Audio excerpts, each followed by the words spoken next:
Why the magic number for the rest of the 2018 football season is 25. Next on Michigan Podcast. But there's going to be one team that's going to play solely as a team.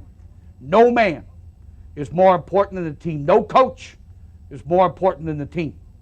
The team, the team, the team. Looks deep for Anthony Clark. Waits for it. Hit. Caught. This is no time for that. In the pocket and a sack. Tim Jamison. Brady gets terrific. Throws it. Get it. Touchdown. Knight again. Schultz just before Brazil got him.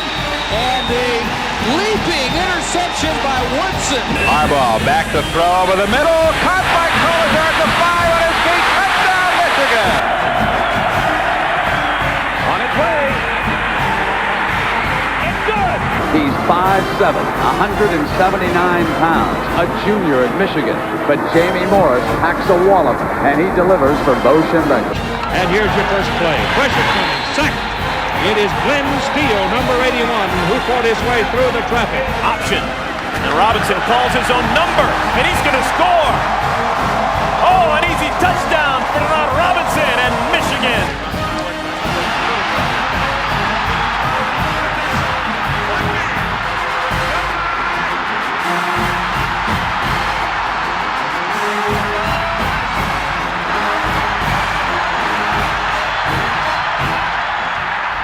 Win it. We're going to win the championship again because we're going to play as a team.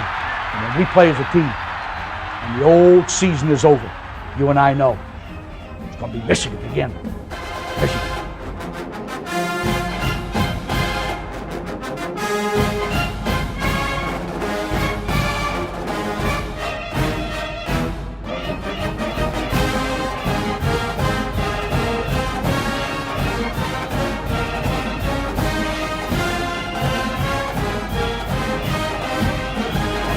Go Blue, I'm Batman.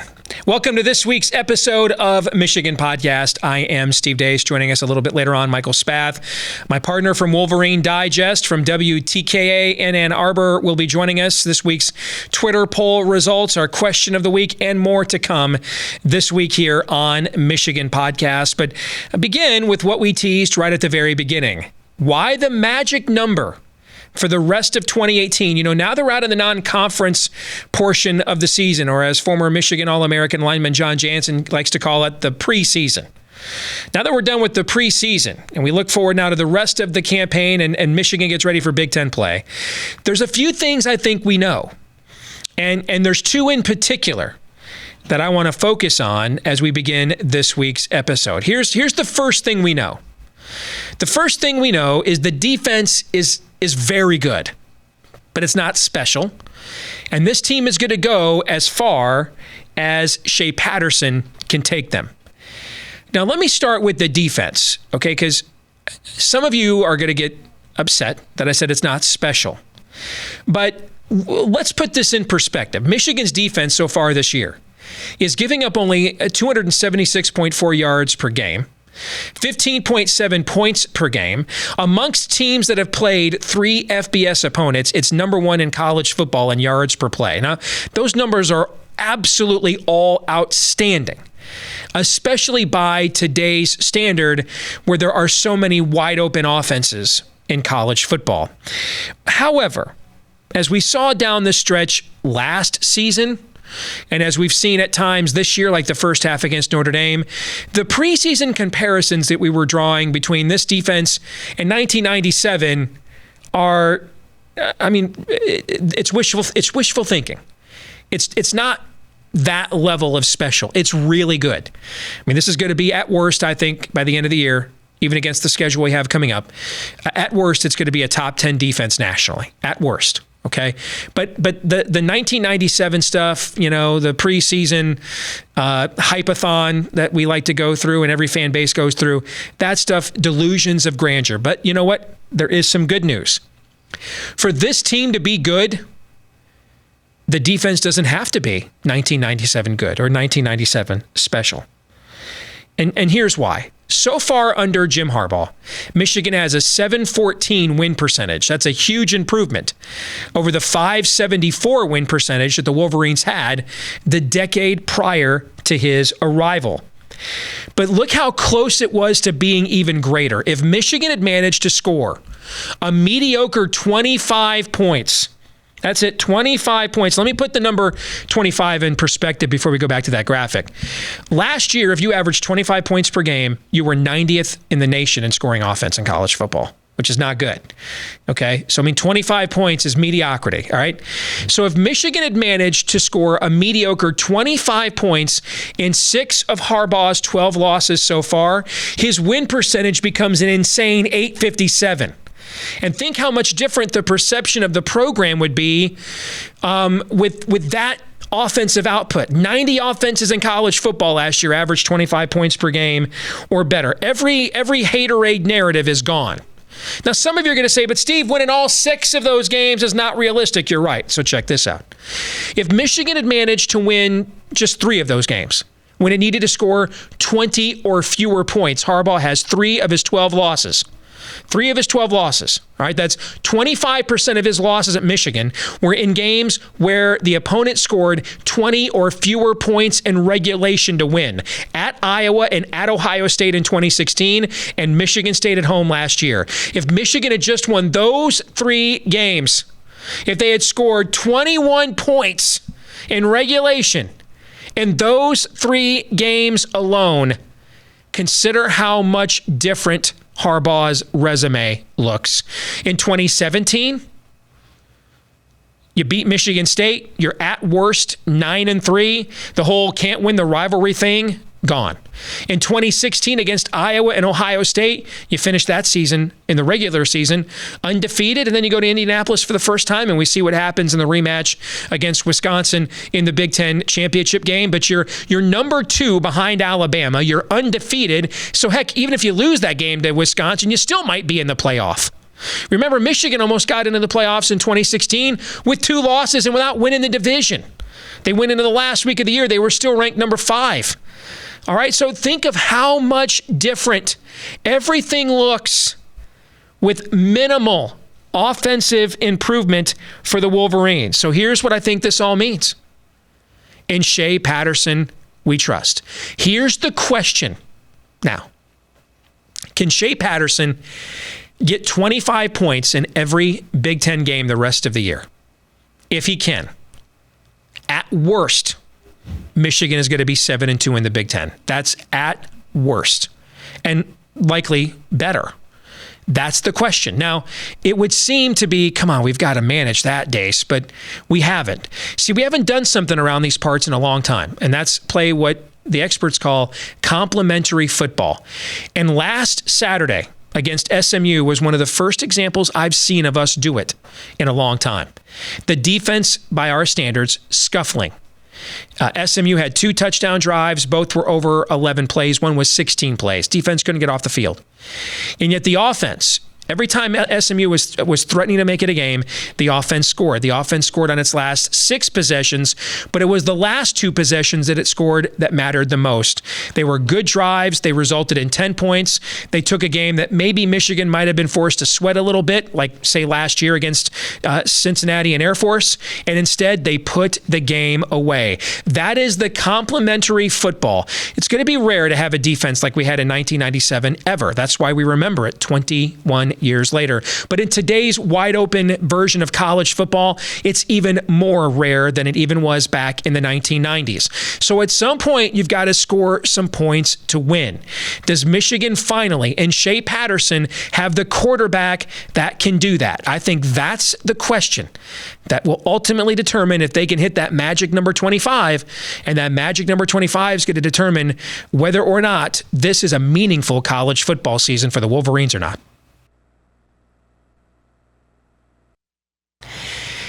We get asked quite a bit here on Michigan Podcast, what can we do to support you guys? Well, here's one of the big ways you can support what we do. If you like how we finger roll here on Michigan Podcast each week, support us on Patreon. Several of you watching us each week here on YouTube do that already. Thank you very much. And if you support us just $5 a month, you get access to exclusive content, including my commentary on instant reaction after every Michigan football game, including last Saturday night, Notre Dame versus Michigan. I recorded that at 1 a.m. You get my football picks each and every week as well. So we give you some stuff we don't offer everybody else as a thank you to those of you that support us every single month here on Patreon. Patreon.com/Michigan Podcast. Patreon.com/Michigan Podcast. Thank you and go blue to those of you that are supporting us already.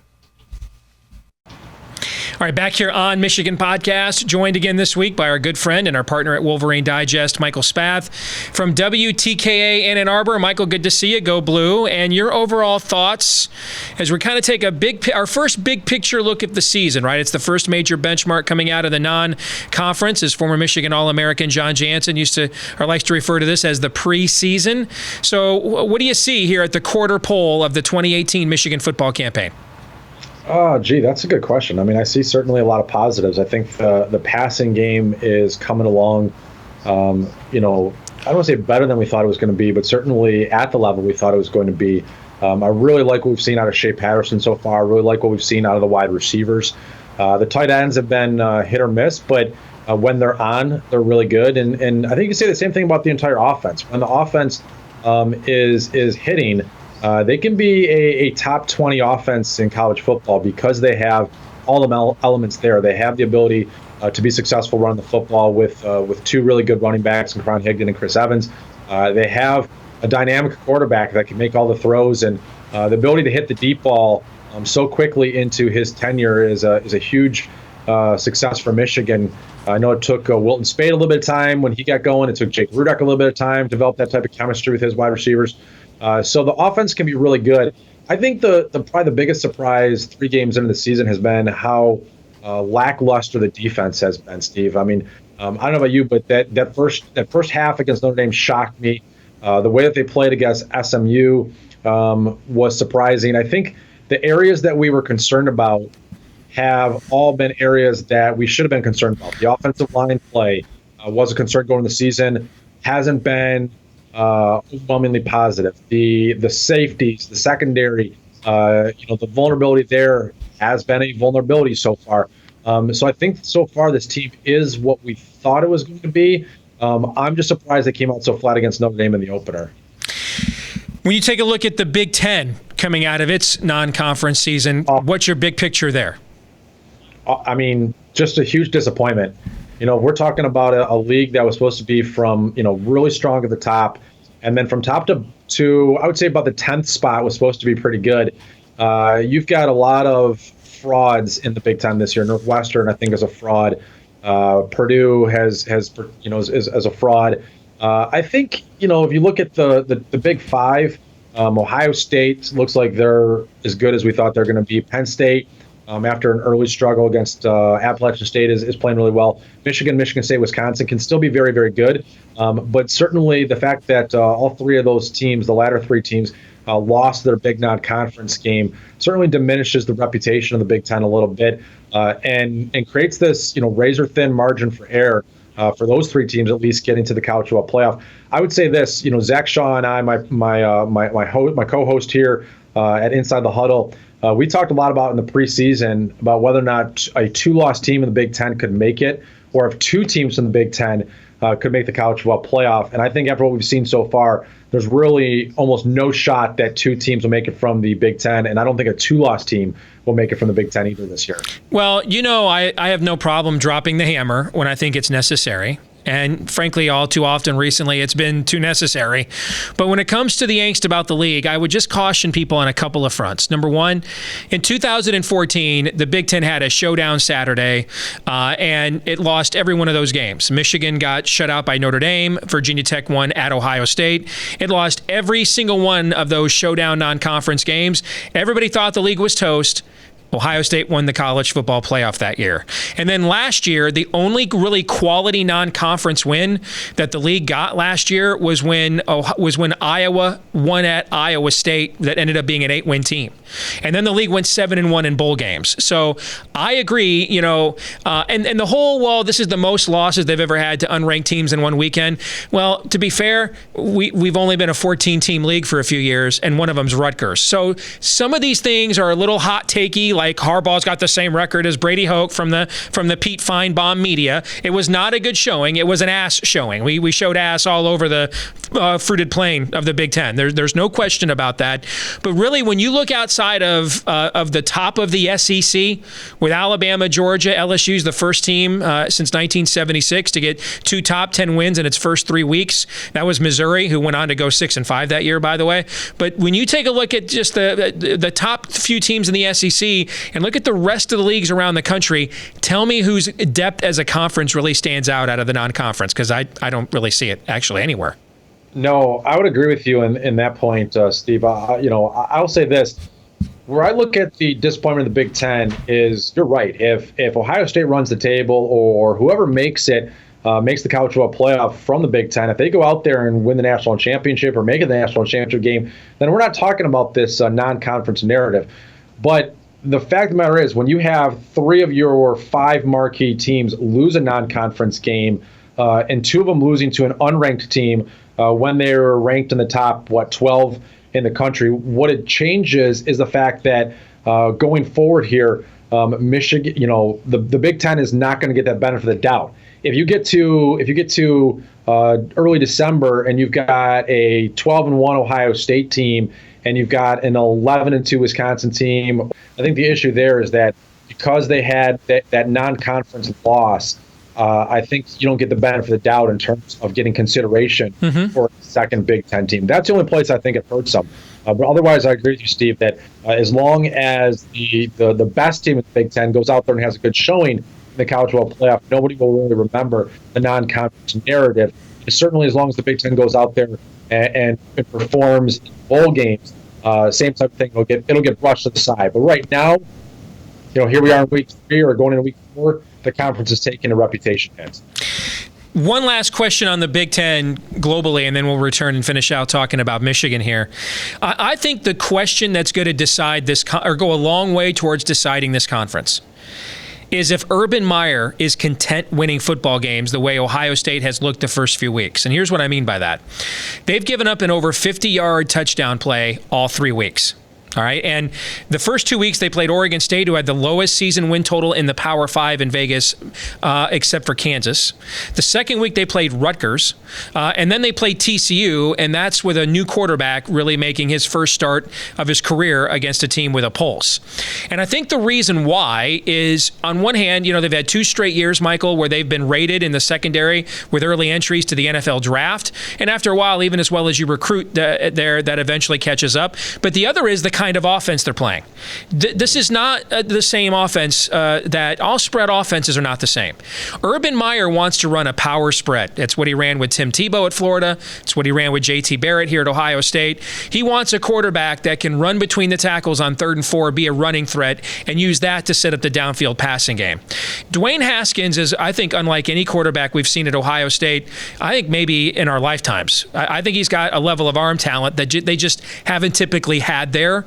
And I think that makes them more prone defensively, because they're going to score on more big plays offensively, and they're going to give up more big plays defensively. We saw a few years ago when they had a Cardale Jones that Urban Meyer was not content having him go out there and fling the ball around the yard. When he started him over JT Barrett, he wanted him to be a power spread guy, and it didn't work.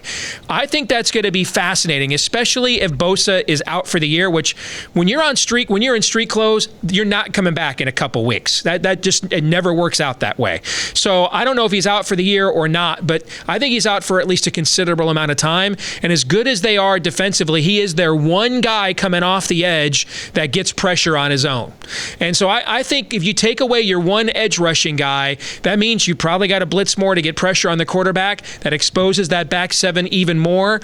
I want to see Urban Meyer say to Ryan Day, you know what, you keep running this offense the way you want, because that's just not the way he has rolled in the past. And I will be fascinated to see if he is okay with Dwayne Haskins throwing the ball all over the yard and putting the defense on the field more. That could be one of the biggest questions that determines the rest of the season here in the Big Ten. Well, it's interesting because, certainly Urban Meyer recruited Dwayne Haskins, right? So, he had to have known what this guy's strengths were, and he does seem like a guy that, as he's evolved as a quarterback, feels much more comfortable in the pocket than the guy that's out there running the football. Now, we saw against Michigan last year that if he needs to run the football, he can. I agree with you. It certainly seems like a different type of offense than what Urban Meyer has done in the past. And the fact that wide receivers at Ohio State, it's been a decade since we talked about wide receivers at Ohio State, right? We've got a couple guys drafted, but it's been almost on sheer talent versus on production. And now you're seeing guys produce because you've got a big arm quarterback that can get up the ball down the field. So certainly what he does with that. I tell you the thing about, you bring up Bosa, and you look at Michigan, and Rick Black is out for an extended amount of time with a preseason injury, and Aubrey Solomon, we were talking about on our show on Tuesday, has missed some time. I think what's going to decide this race going forward is almost the game of attrition. Is among the powers, if somebody loses, if Ohio State loses Bosa, that is a monumental loss for them on that defense because of what he does in terms of his pass rush ability. Michigan's lost a couple of guys. Someone's going to lose somebody here coming up. Is it going to be Penn State, and they're going to lose? What happens if Penn State were to lose McSorley for a little bit, or Michigan State were to lose Lewerke? Last year we saw that with Michigan, where they were down to their third quarterback, and Ohio State's been able to survive losing quarterbacks the last couple of years. But someone's going to lose a big player, and maybe that was the big player in Bosa. But I'm curious to see how attrition ends up impacting, because of the fact that we've got such a strong top 4, top 5 in the Big Ten, and that it's almost like whoever doesn't lose anybody or loses the fewest is the team that's going to survive in this one. All right, let's return here and finish out talking about Michigan coming out of the non-conference. And I wrote a piece for Wolverine Digest this week, and we talked about it in the opening monologue to the show, looking at Harbaugh's 12 losses at Michigan. And in those 12 losses, half of those losses were to teams that scored 24 points or fewer. 24 points or fewer, which means if Michigan had just scored 25 points in those games, to keep that in perspective, last year, if you averaged 25 points a game in college football, you were the 90th best scoring offense. So that's not good, by the way. All right, so we're not asking a lot. Now, you're not going to win all of those games. Sometimes the other team's going to make a play. So let's say you even win half of those 6 losses.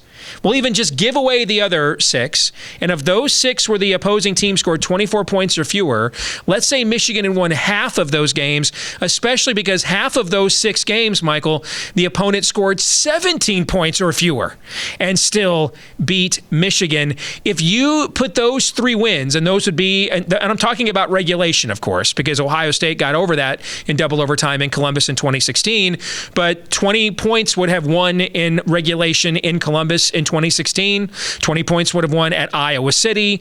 20 points would have won against Michigan State last year. How much different would Harbaugh's resume be with 20 points scored in regulation of just those 3 of his 12 losses? And I think that's what the margin for error is. And I think that's where you turn and you look at Shea Patterson and you ask yourself, do you think this year he is the quarterback that lets Michigan do something that's really eluded us for a long time? The decade prior to Harbaugh, our win percentage was .574. Under Harbaugh, it is .714. That's a tremendous improvement. But again, if we had won some of those games where we didn't have to score a lot of points to win, it would be in Dabo Swinney, Jimbo Fisher, Nick Saban territory. So do they have the quarterback this year? Because I agree with you on the defense. It's a really good defense. They're giving up 280 yards and 15 points a game. That's freaking great. But it's not 1997, so I think we need to get those delusions of grandeur out of our heads. It's a really good defense, like the one we saw last year. If the offense can play complementary football, which hasn't been done around these parts in a long time, can they score 21, 24 points against Michigan State, against Wisconsin, against Ohio State, Penn State? If they can do that, they've got the defense to win 3 of those games. Now, the question becomes, do they have the quarterback to do it? What say you, Michael? I think they absolutely have the quarterback to do it. I mean, we were talking about on our show whether or not this is the best quarterback since when. And what I said is, if you look at a quarterback as like a 5-tool, it's a baseball term, right? A guy that can make any throw, a guy that has the arm strength to make the short window throw. Shea Patterson has that. The ability to hit the deep ball, Shea Patterson can do that. The ability to run the football, Shea Patterson can do that. The ability to improvise and make plays when the play is broken down, he can do that. And I know there was a fifth one, and I'm forgetting what the fifth tool was for a quarterback. But he's a guy that I look at, honestly, I have to go back all the way to Drew Henson in 2000. I think he's the most complete quarterback physically and from a talent perspective that Michigan has had in the last 20 years. And so I truly believe that your magic number of 25, that he should be in a position to put up 25 points in every single game this year. And in fact, I would say that if you put up 25 points in every single game this year, you probably beat Michigan State, you probably beat Wisconsin. I think Penn State and Ohio State have offenses, from what I've seen in the first couple of weeks, that are on different levels. I think those are going to be the two teams that Michigan's facing here, in the Big Ten season, that they're going to have to do more than just score 25 points. But I think every other team, if you got to that 25 to 28 range, I think you'd beat every other team on Michigan's schedule, because I agree with you, the defense is going to be good enough. There's a couple of weak spots. But I think Don Brown is smart enough to cover those areas, to patch that work up a little bit. So yeah, I mean, you got to, if you do that, and you can do that with this quarterback, I'm right there with you that I certainly think that Michigan will win a lot of games. Then it just comes down to, can they outscore a couple of teams down the way? I think you're going to have to outscore Penn State and outscore Ohio State. This true or false question. True or false, if Michigan gets to 25 points in every Big Ten game this year, they will be no worse than 7-2 in the conference. True or false? True. I agree with you. I think that is the magic number. And I would look at Penn State, and I agree their offense is better than Michigan State's, Wisconsin's. I don't think their defense is as good as those. So there's kind of a trade-off there. And then you're looking at that Ohio State game, and you wonder what's Bosa's health, if indeed he's going to be out for a while. And that's something that remains to be seen. Michael, good to see you again this week on Michigan Podcast. Thanks for joining us. All right. Thank you, guys. Well, we've been teasing this since we launched Season 2 of Michigan Podcast, and now it's here. Wolverine Digest, part of the Maven Network, launched this week. This is a new endeavor from myself and Michael Spath from WTKA.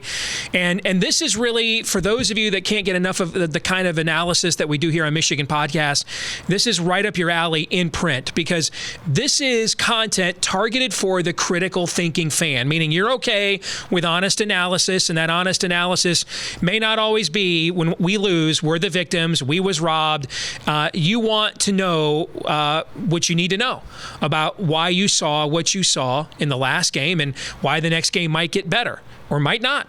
And that's what we're going to bring you each and every day at Wolverine Digest. Now, here's my sneaky favorite part of the website. If you go to the right here where it says Conversations, and if you follow like Mike Florio at Pro Football Talk or websites like that, what we're able to do here is, throughout the course of the day, like if you just keep our site bookmarked all day long, and you want to stay away from the social media cesspool out there, let us navigate it for you, because we are keeping you up to date on the best Michigan related content and breaking news that happens on a daily basis.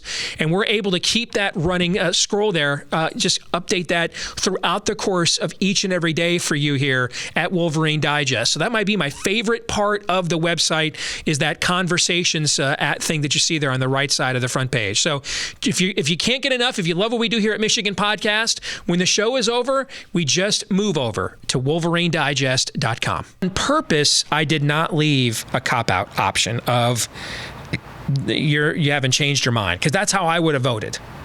Because we're not as far along in a couple of areas as I had hoped, and we saw that against Notre Dame.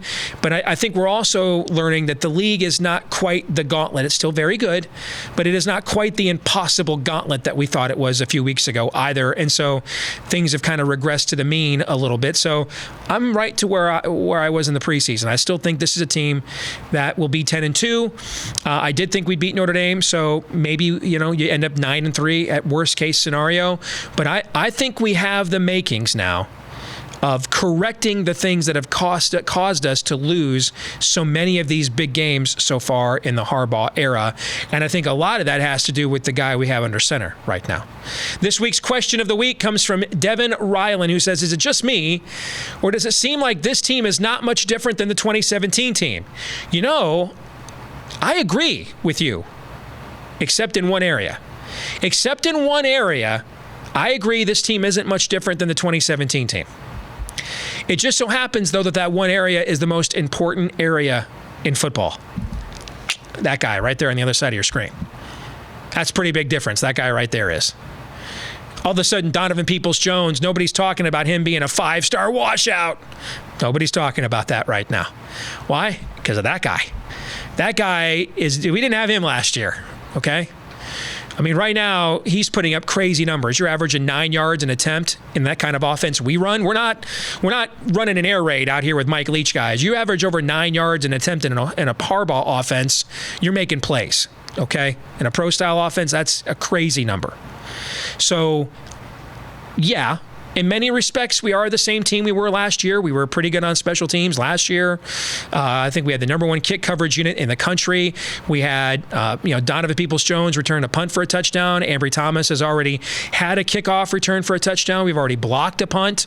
We were outstanding on defense last year, gave about 280 yards and 14 points a game. We're roughly at those numbers this year. What's changed is we have a quarterback that can push the ball down the field and make plays. We did not have that last year, maybe even really the last couple of years, except for some glimpses from Wilton Spate before he got hurt. So largely, you're right, Devin. We are the same team we were last year with one exception, but it's the most important exception of them all, quarterback.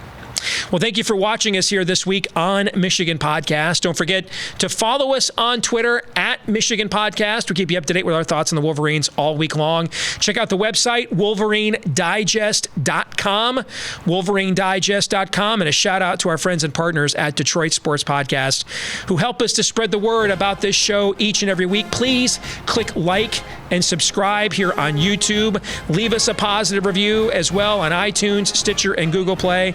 Until next week, go Blue.